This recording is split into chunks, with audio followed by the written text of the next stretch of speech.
Welcome to view point. వంటగదిలో దొరికే అద్భుత ఔషధం అల్లం. ఆయుర్వేదంలో అల్లానికి ప్రత్యేక స్థానం ఉంది. అల్లం వంటలకు రుచి ఇవ్వటమే కాకుండా అద్భుతమైన ఔషధంగా పరిగణించబడుతుంది. ఇది జలుబు, దగ్గు, జీర్ణక్రియ, వాపు, నొప్పి వంటి సమస్యల నుంచి ఉపశమనం కలిగిస్తుంది.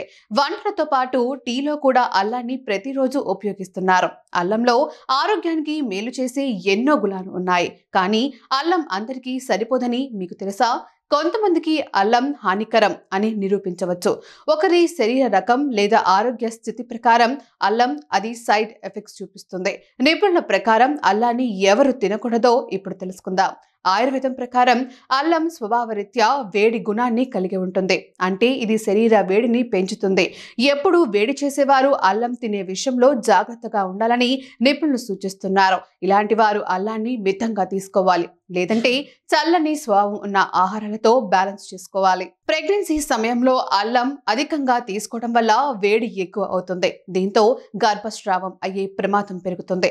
తక్కువ మొత్తంలో అల్లం వికారం తగ్గించడంలో సహాయపడుతుంది. అయినప్పటికీ వైద్యుడిని సంప్రదించకుండా అల్లాన్ని రోజు తీసుకోకూడదు. గర్భిణీ స్త్రీలు అల్లం తీసుకునే ముందు వైద్య సలహా తీసుకోవాలి. అల్లంలో రక్తాన్ని పలచపరిచే పదార్థాలు ఉంటాయి.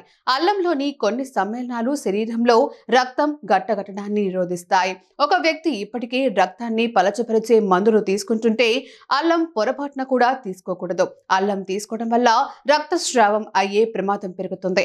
అలాంటి రోగులు అల్లం వాడకుండా ఉండాలి, లేదా తీసుకునే ముందు వైద్యుడిని సంప్రదించాలి. అల్లం జీర్ణక్రియకు సహాయపడుతుంది, కానీ అధికంగా తీసుకోవడం వల్ల కడుపులో చికాకు కలిగిస్తుంది. ఎక్కువ తీసుకోవడం వల్ల అల్సర్లు, గుండెల్లో మంట, గ్యాస్ సమస్యలకు కారణమవుతుంది. ఇప్పటికీ ఇలాంటి సమస్యలతో బాధపడుతున్న వారు అల్లం తీసుకోవటం పరిమితం చేయాలి. అంతేకాకుండా ఖాళీ కడుపుతో ఎట్టి పరిస్థితుల్లో తీసుకోకూడదు.